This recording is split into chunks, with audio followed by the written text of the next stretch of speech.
KLR Pharmacy Technician Training School and KLR Certified Billing and Coding Specialist School. With me today is Allison Hardy, our Director of Administration. I'm actually an Excel Center graduate myself, guys. I went to the Excel Center in Anderson, Indiana in 2014. It completely changed my life and the life of my kids. I have a lot of respect for what you guys are doing. I know that you're working, going to school, some of you have families, and you're working to better your lives. So I encourage you to work your way through this process here at the Excel Center. When you guys get close to graduation, you are going to take a class called Senior Seminar, and you are then going to be ready for your graduation pathway. So you need either dual credits or you need a certification, and that's where we come in. We offer a pharmacy technician certification course and a billing and coding certification course, or a CBCS course. I'm going to talk a little bit about both of those, and then you guys will have an opportunity to ask questions. So if you are not familiar with what a pharmacy technician is, a pharmacy technician works alongside a pharmacist and assists the pharmacist. They are working in places like Walgreens, CVS, Walmart, Meijer.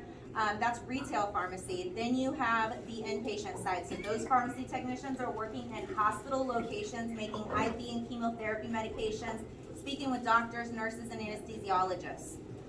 Medical billing and coding, or CBCS, is an entry-level position for patient registration or patient access specialist areas. We are working on the revenue cycle, billing and coding, insurance basics, and things like that. So in both of these courses, they are 8 weeks long, just like your classes here at the Excel Center. We teach for all the Excel Centers in northern and southern Indiana, as well as all the Excel Centers in Tennessee, Missouri, Kentucky, Arizona, and DC. I can't be in all of those places at once, so we do teach these classes on Zoom.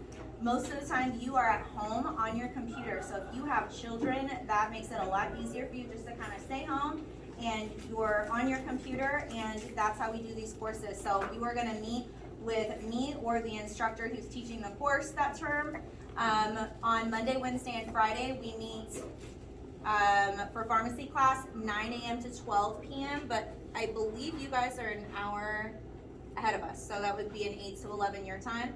And then for the billing and coding course, we also meet Monday, Wednesday, and Friday, but that's a 1 to 4, so again, 12 to 3 your guys' time. We learn all the basics in pharmacy. We are learning pharmacology, SIG codes, basic pharmacy math. If you're someone who hates math and that scares you, please know that I hate math. If it was hard math, I would not be teaching it. And we are going to learn laws and regulations and all the basics that you need to pass the national exam. You are going to take the national exam during week 8 of the course. That national exam is exactly what it sounds, guys. It's nationally recognized. That means that once you're done with graduation, if you plan to move out of Indiana, you can use this certification in any of the 50 states, and it's going to transfer there. For pharmacy, after you take your national exam and pass it, you are going to need a license. In any state, you have to have a license to work in a pharmacy. So we are going to work with you to obtain that license. That does not require an exam. That license is what makes you employable. The certification is what makes you more money. The students who are coming out of these courses are making anywhere from $16 to $22 an hour, starting out with no experience here in Indiana. And I would say that 90 to 95% of our students are employed in their new career field.